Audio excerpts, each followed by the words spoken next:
Bíblia diz um planta e o outro rega.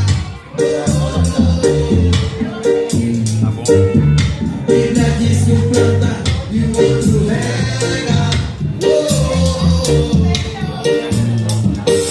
Mas o Espírito Santo é quem faz nascer.